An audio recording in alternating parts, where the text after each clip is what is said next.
Minneapolis, St. Paul, The Fan.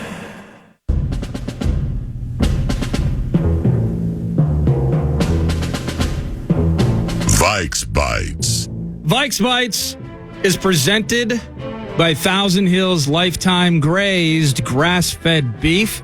Delicious grass-fed beef, and you can learn more about regenerative agriculture. You can shop online for said elite beef. Go to thousandhillslifetimegrazed.com. I was watching this online last night, PA, and a familiar voice hit me via WCCO talking about the NFL for a 10-year period in the 60s. Now, you knew this, and I remember being told this, but I had completely forgotten about this. Prior to the Pro Bowl, prior to the glitz and glamour that exists in the NFL, I'm sure you saw it, more people watched the Super Bowl than any other TV event in the history of the world. And that's kind of how the Super Bowl rolls. 120-some million average viewers, wow. I think, across all platforms for Super Bowl 58. But back in the day, things were a little more humbled, you might say. Yeah. They used to play what is called a playoff bowl, basically a third-place game. Yes. And I heard this guy talking about it. Seems like kind of a wild concept, but at the time, in the 60s, before the merger of the AFL and the NFL, they played a third-place game. Tom West. Tom West. They went to Tommy W. Oh, geez. Yes, Lewiston, Minnesota's finest. Silent Sammy speaks. So there was a Ren Clayton bit about it. The Minnesota Vikings took on the Cowboys in a rainy Miami. Hold on. I'm giving you covenant claps for finding one of the greats in public relations in the history of the NFL and quality human being, finding that clip. Yeah, Tom West is awesome. But apparently, the Vikings took place in one of those playoff bowls. According to Dave Osborne, we called it the Loser Bowl because two losers played each other. So it was the Losers Bowl. We didn't get much. It was just another token game. Yeah. But they played in one against the Cowboys in front of a crowd of about 22,000 people. Jeez. Bobby Bryant, he had a punt return touchdown, but it was to no avail. The Cowboys beat the Vikings in the Loser Bowl / Playoff Bowl 17-13. I thought it was funny yesterday because right now, let's just say that searching for steam on the purple, really got to reach, really got to broaden your spectrum and suspend disbelief. Yeah. But I had completely forgotten that a playoff bowl existed. As we were sitting here complaining about the arbitrary nature, the lack of entertainment involved with the Pro Bowl. At one point, it was, hey, you guys just missed out on an opportunity to go to the Super Bowl. Now you're going to suit up and trot back out there and try and play another game, maybe to fill some TV space while people wait for the big game. Do you happen to remember from Baby Con days gone by? Oof. On Christmas Day, there used to be something called the Blue-Gray Bowl. There was the Blue-Gray Bowl. Yes. And I can't remember why it no longer is. I don't know. I mean, was there something Civil War related that led to picketing, cancel culture, and things like that? I don't think so. But, you know, in professorial fashion, if so inclined every so often, there is a sports history related segment, you know, that we could do if anybody is interested, just in mentioning things from days gone by that people may kind of remember or may never have heard of, and of course to make it interesting, like the history of the Blue-Gray Bowl. There used to be this, the history of the Loser Bowl, 3 plays 4. Oh, goody in the NFL. Anybody happen to remember when the goalpost and the stanchion was in the middle of the freaking end zone, and offensive coordinators, the next level shanties of the 50s and 60s and 70s, well, they used to craft shallow cross plays that would attempt to get the corner or the safety to run into the stanchion, so therefore they could get a guy wide open. I mean, it was the greatest pick of all picks ever to pick, and it was right there, and it's not moving. And, of course, I mean, whatever the reason, in one of the most ludicrous, insane, and short-sighted thoughts or concepts in the history of the NHL, For whatever reason, when the game started, goalies didn't have masks. I always love that one. I mean, who in the hell first thought somebody shooting a puck 100 miles per hour? All right, so they're old schoolers, no strength and training and diets and all that. So they're shooting at 75 miles per hour. That a goalie not wearing a mask, fending the challenges, was a bright idea. I always love that one. How? Just how? But it was. Sports history in professorial fashion could be coming soon to a 9 to noon show near you. Let's continue Vikes Bites and get into some signs that we are seeing, some signs we are hearing involving the Minnesota Vikings and specifically the quarterback position. We'll do that around the corner. But first, the con is this. The Fan, along with the Big Ten basketball tournament, want to give you a chance to put $1,000 in your hand with the National Cash Contest. Go to KFAN.com, enter the keyword bonus, and you might win $1,000. The keyword is bonus at KFAN.com. iHeartRadio. Which is brought to you by Pronto Heating and Air. You can learn more by going to prontoheat.com. Loving the Minnesota Wild. Just a day after the Super Bowl, the Wild hit the ice in Vegas, and it was jackpots all around.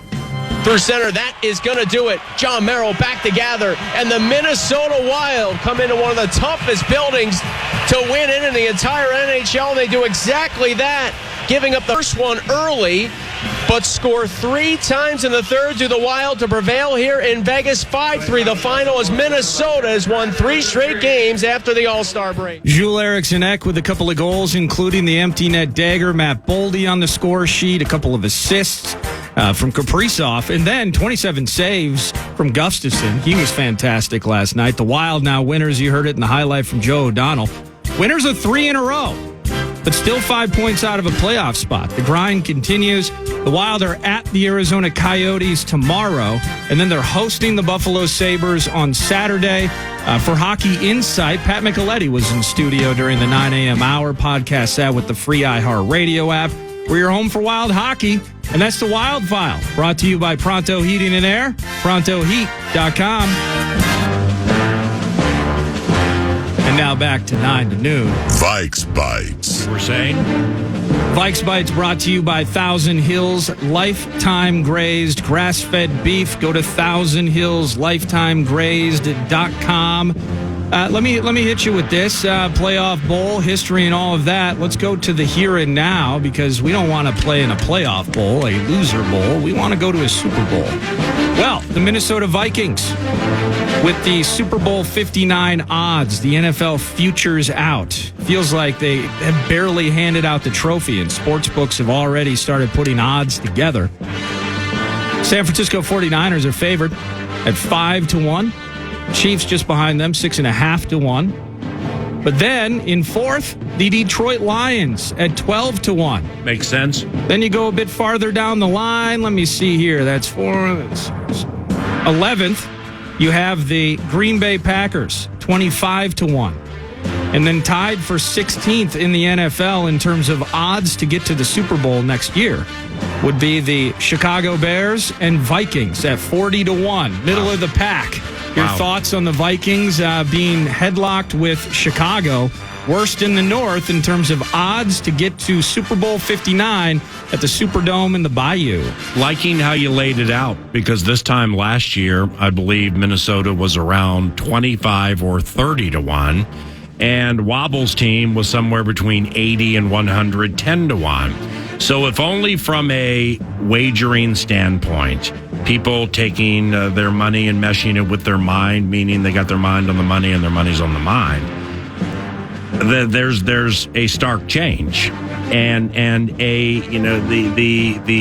Minnesota Vikings descending off 7 wins, and currently, at least from a public viewpoint standpoint, don't exactly know who the quarterback is going to be, and then the other squad.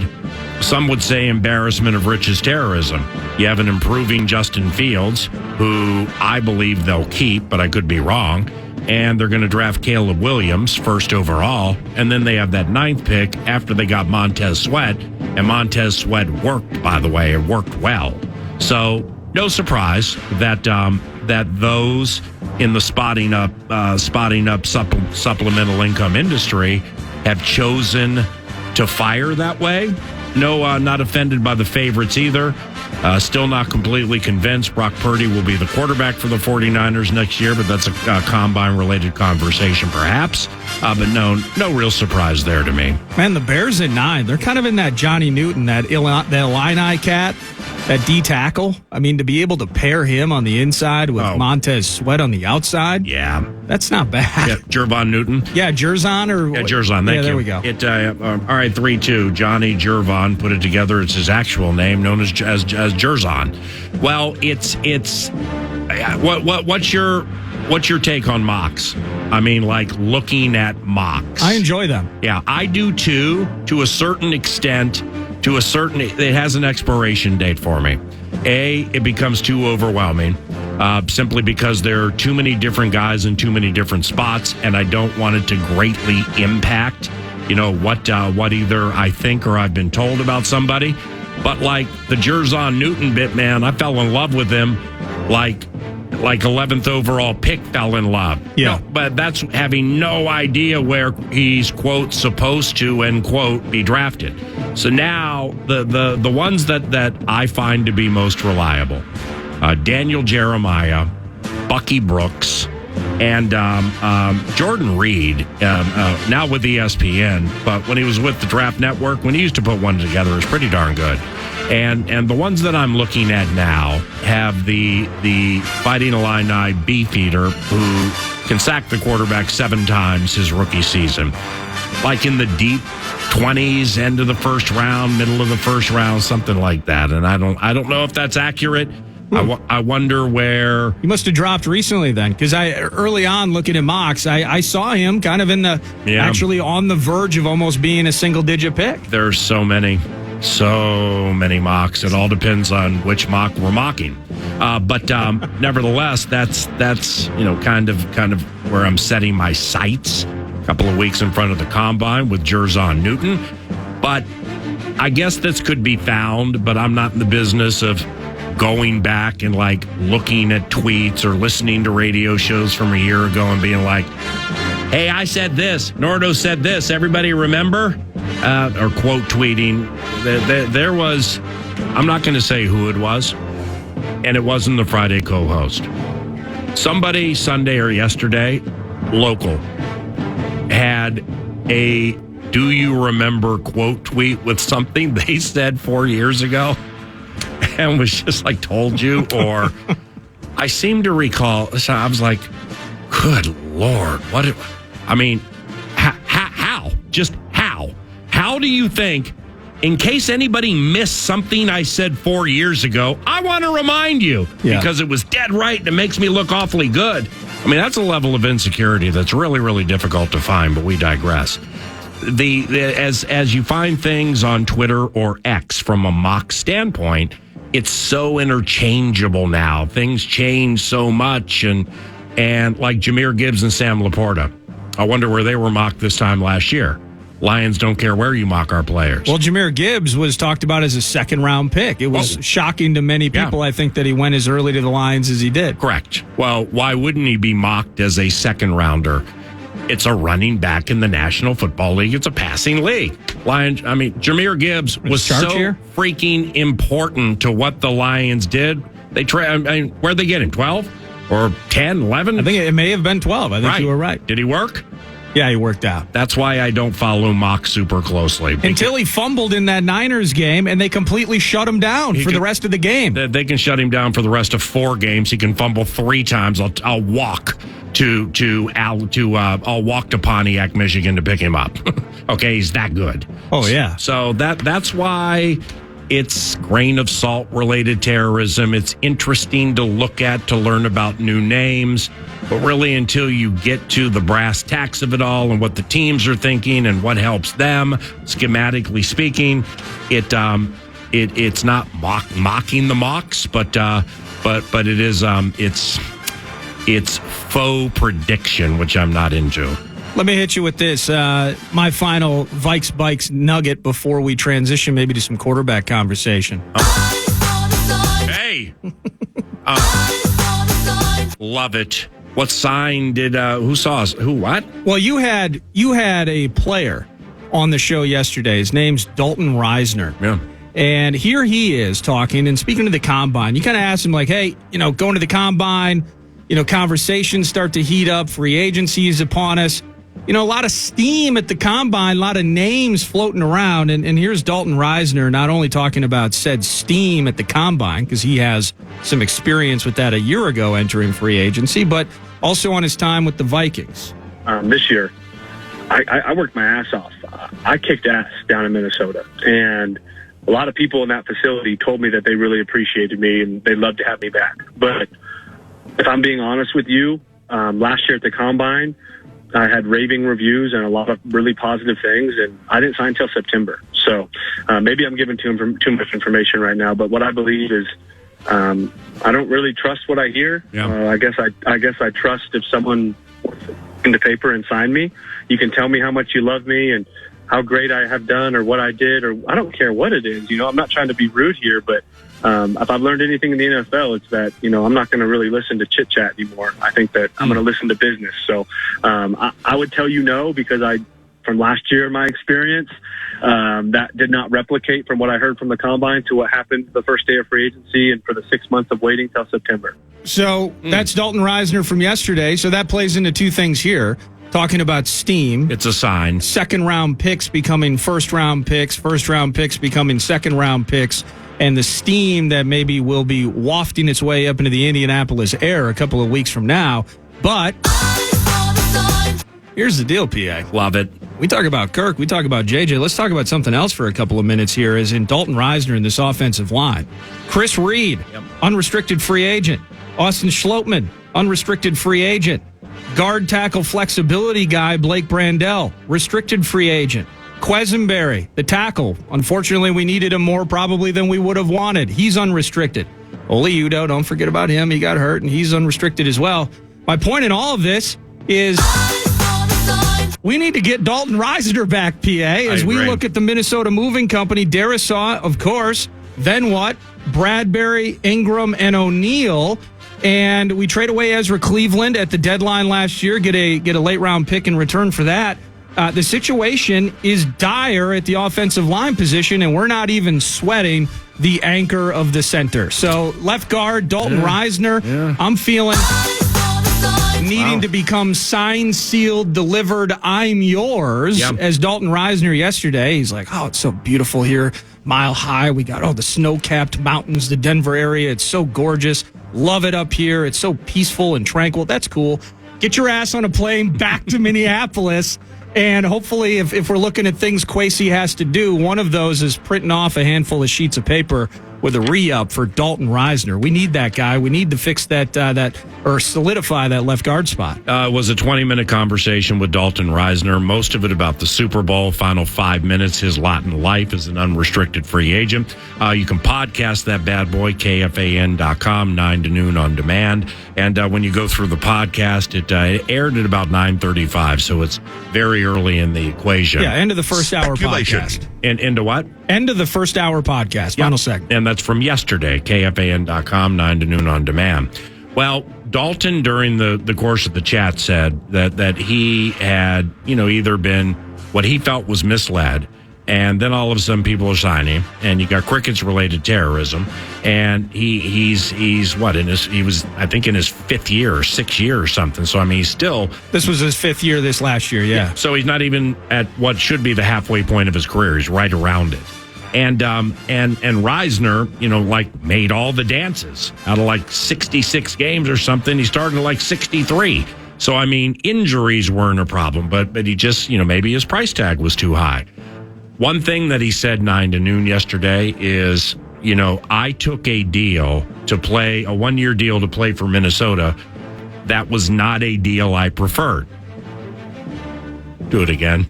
I always love that one. Take another one that you don't prefer. I always love that one. Darisaw, Jefferson, maybe Cuz Buzz, J.J. McCoy. I mean, the 11th overall pick. I always love that one. I mean, but you used the word dire. It takes a lot for me to use the word dire. it takes a lot for me to use the word like 10 out of 10 excellent. Yeah. I'm not going to argue with you on the word dire. When you say the guard situation here is dire, I'm not going to say it is, but I think it's circling the word is. Now, it's those who follow 9 to noon when it comes to coaches, general managers, rookies, sometimes free agents, but specifically young quarterbacks and stuff like that.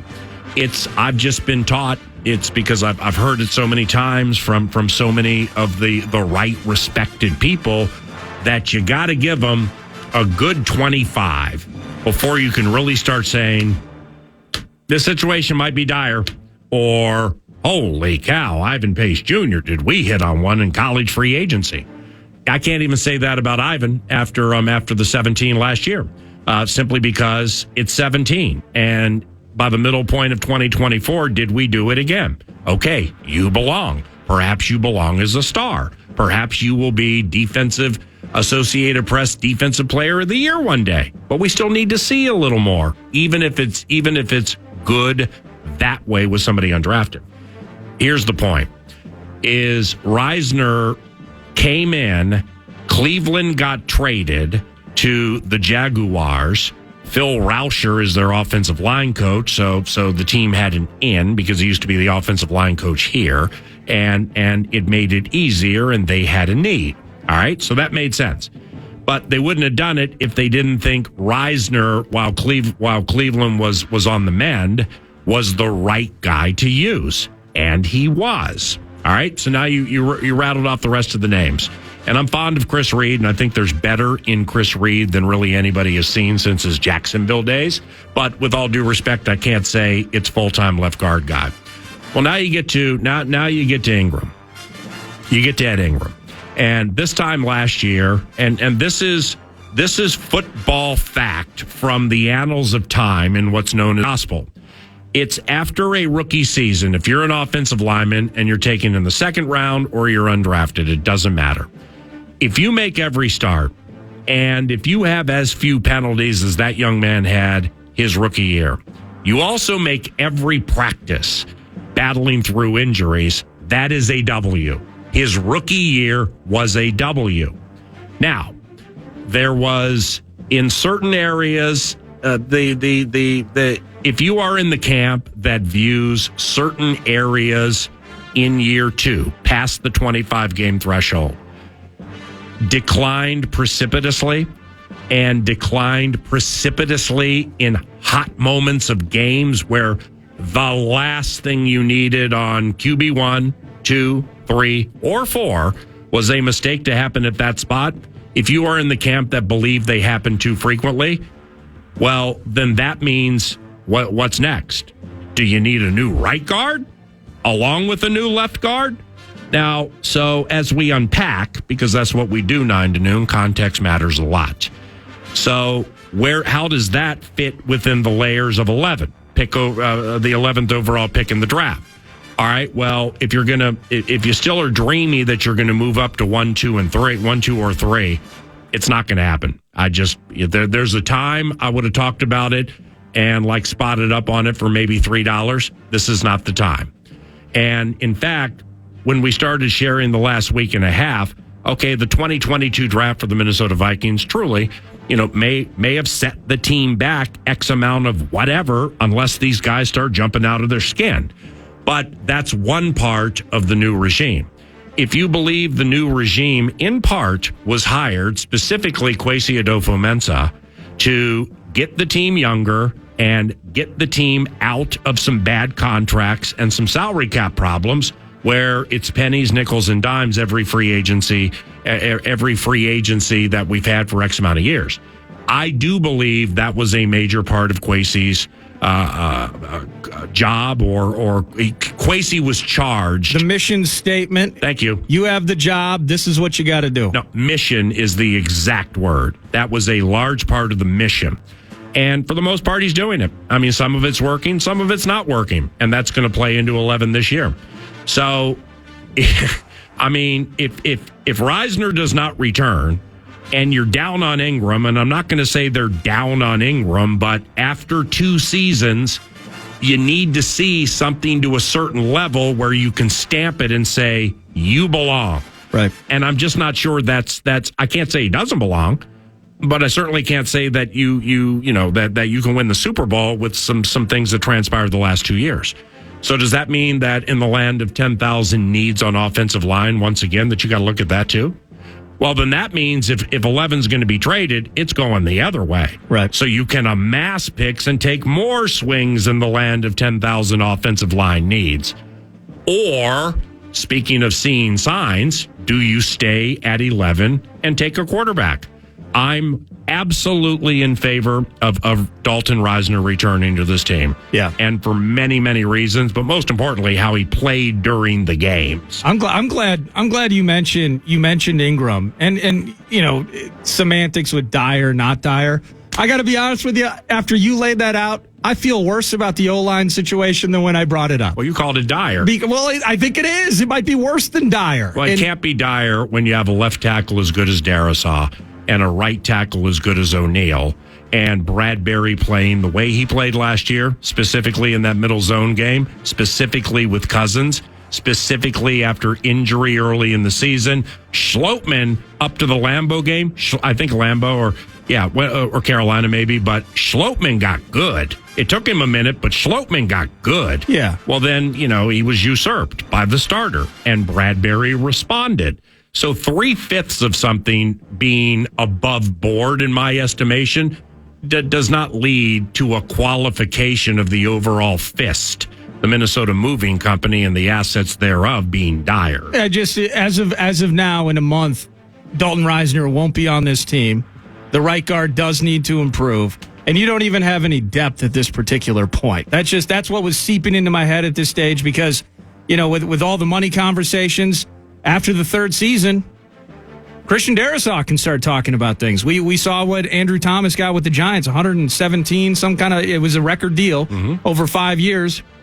Darisaw's probably thinking, hey, I'm real nice and I got some aw shucks to me and I'm happy to be here, but kid's going to want to get paid and how that looks in terms of then also trying to keep Dalton Risner because unless he takes that $4 million deal or whatever it was, he's obviously going to be at least 4 to 6 or 7 a season potentially with Dalton after what he did in 2023. So maybe Dyer's hyperbolic in a way. They got to figure that out. But Dalton's a guy that I'm thinking I need him back in the mix. I'm with you on the sign too.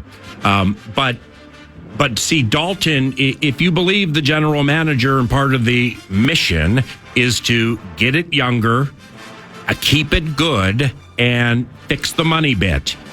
Well, Dalton, he's a tweener because it's not going to be so much money that you can complain about it. And he's also not nearing the end of his career, but he's not exactly young. So like re-upping with Darisaw and Jefferson, well, those are young players that you want to keep in the covenant, and they're going to break the bank. Yeah. So that comes back to the longevity of the quarterback spot, the situation at quarterback, which leads 9 to noon to wonder who and or what does KOC covet? Who and or what at the quarterback spot does Kevin OConnell covet? Now, there was something on Twitter yesterday. Was it, who interviewed him? Colin Cowherd? I think it was Colin Cowherd, yeah. KOC. And this looks like this was very early in his time with the Vikings. Oh, yes, thank you. It goes back to what KOC covets in a quarterback. Brilliant. Because we've seen Cousins, and we've seen what can lead to the third team. And then we've seen Cousins, and when it's not Cousins, what it looks like, and some things that we've heard from Kevin OConnell about what he covets in a quarterback. But given the Vikings will draft at least one quarterback this year and could re-sign Kirk Cousins, let's listen to something Kevin said a year and change ago about what he covets in a quarterback. What is something that people don't talk about that maybe that a lot of other coaches don't because you played in the league at the most crucial position? Well, I think there's really 2 answers, first one was an underrated quality, you said just a quality, which I think the standard, because I've gone back and forth over it through the years, but deep down inside, Colin, what plagued me the most as a player was I was not naturally accurate enough throwing the football.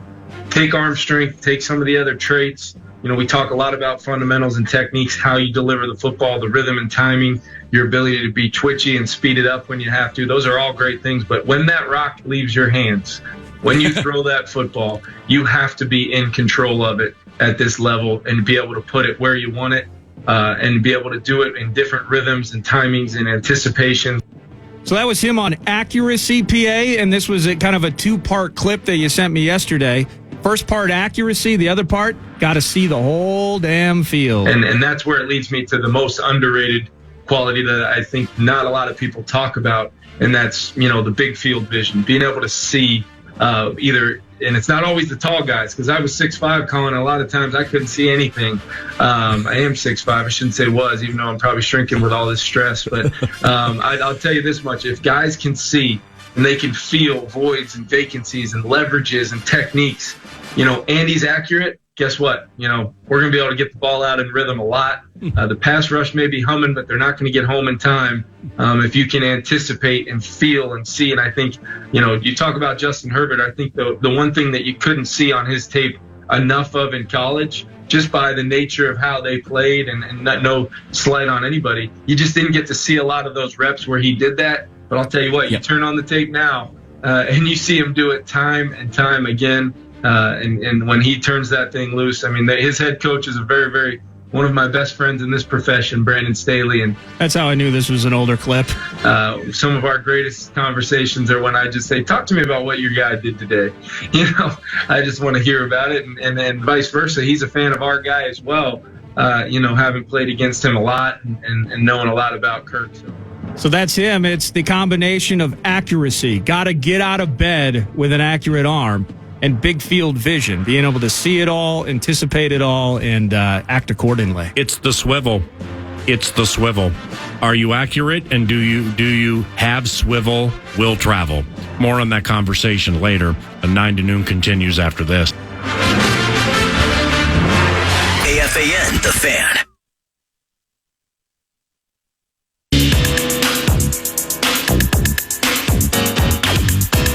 Welcome back. News to Nord brought to you by Park, CanterburyPark.com, poker, blackjack, and table games all year round. And bingo!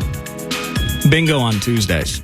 And then live racing kicks off in the spring. So go to CanterburyPark.com, 2024 racing season, as that eventually becomes apparent on there.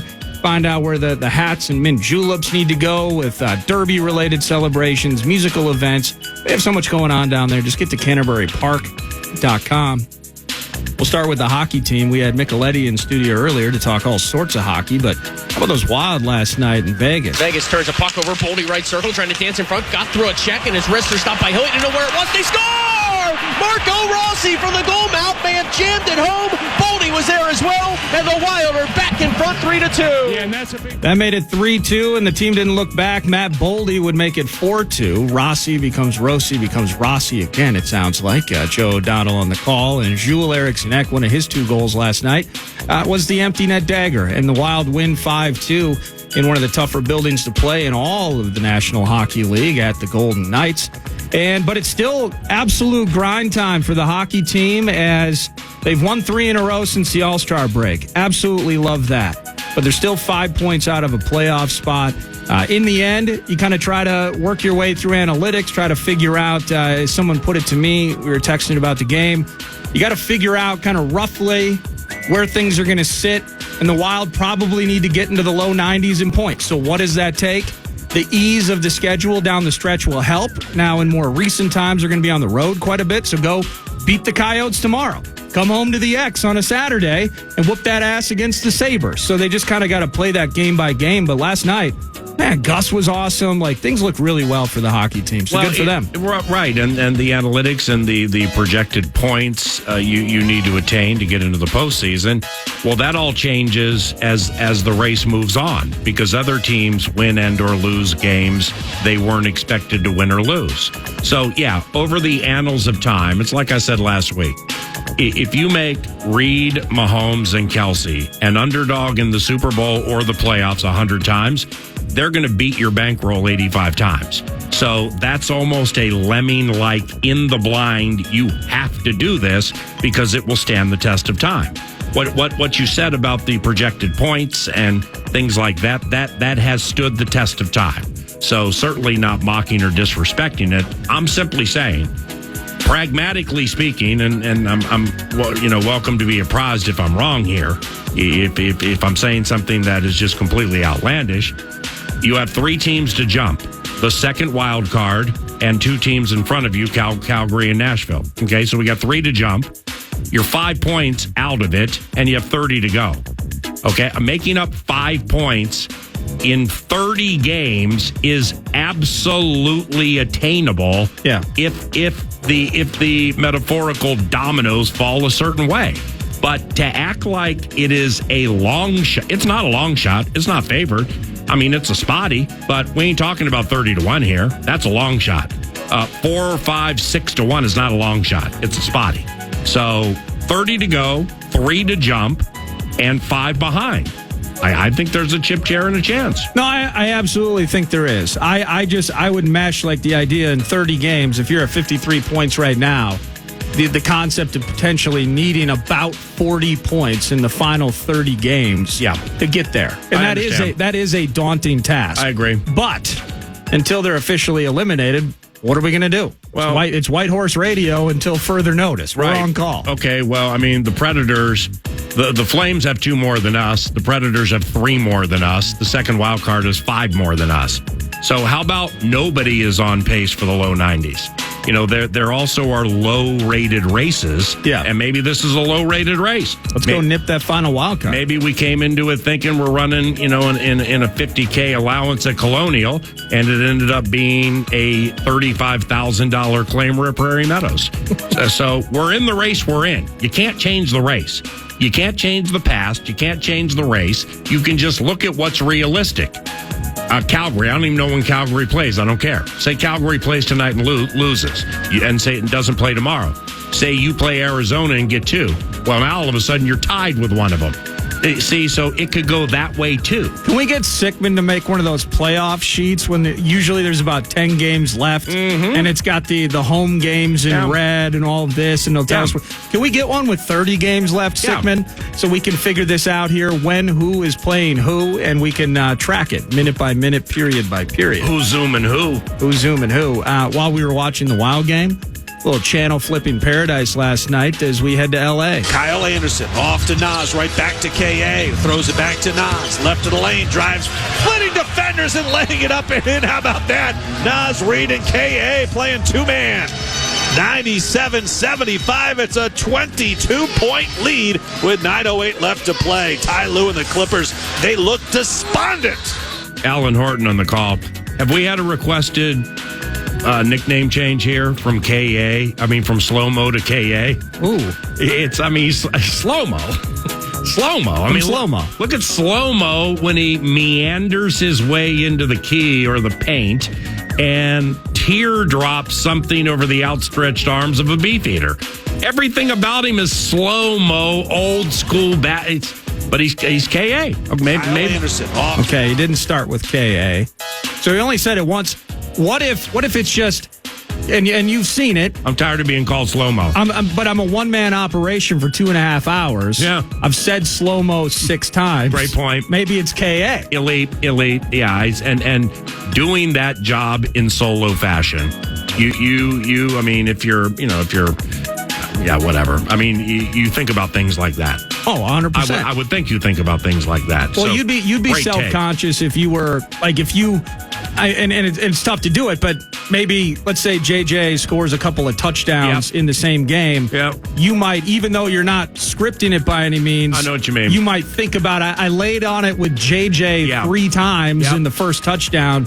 Like I go with the Jefferson, or you just naturally get used to hitting something differently. You're aware of those things. Yep, you're right. And however it came to he's JJ, I just know from the reaction that I get from the crowd in my life that people like the he's JJ bit. Yeah. So I do what I do to serve and please everybody else. It's to give you a distraction. Hopefully you like it and you're enjoying the game on the Fan. So when I know people like things, I do them a lot because it pleases them. Right. So therefore, I don't look at it like, what you're saying is correct. And you're going to say a name a lot more frequently in a hockey or basketball game than you are a National Football League game. What you're saying is correct. Meshing it with what the listening audience likes into the equation. I serve you. We serve you.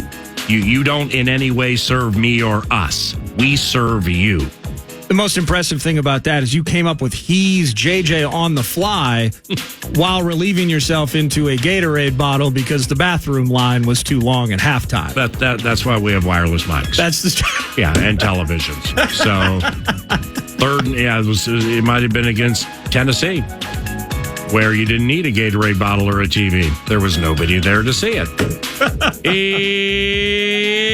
He's JJ. I still got that video. I don't put there. Ridpath KVP and LFL sent me like this 8-second mashup of your reactions during the 2020 season.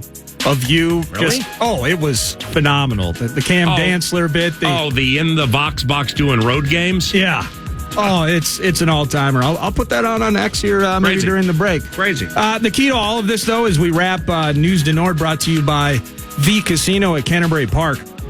Wolves handled the Clippers last night so beautifully. The defense, as strong as that was, 1 of 11 was Anthony Edwards from deep, but ultimately it doesn't matter. Triple's not falling, but the defense was stout. And Karl Anthony Towns, 8 of 12. Yep. You mentioned it. He didn't miss a bucket inside the arc. So you love that. And they're back at it tonight. 2 games before the All-Star break. They're both at Portland. And the first one taking place tonight. You're going to get to hear it on the Fan. Tip off shortly after 9 p.m. We will attempt to have Alan Horton, the Box, on the radio show tomorrow to provide reaction to all of the action from Portland. And they have Portland twice, right? Portland twice, then the break. 2 in a row, tonight and Thursday. Yep, tonight and Thursday, then we get the All-Star break. Finchy, by the way, is back on 9 to noon Friday. That's confirmed. He'll be on the Friday Football Feast from Indianapolis discussing what it's like to coach the All-Star game, so don't miss that. Around the corner, speaking of basketball, here comes one of the great perimeter defenders in the history of Golden Gophers basketball, and also the analyst working with Mike Grimm on Golden Gophers basketball games. Al Nolan joins us in the 651 Carpets Plus studios on a little radio station 98.4% of the people in the world call KFAN.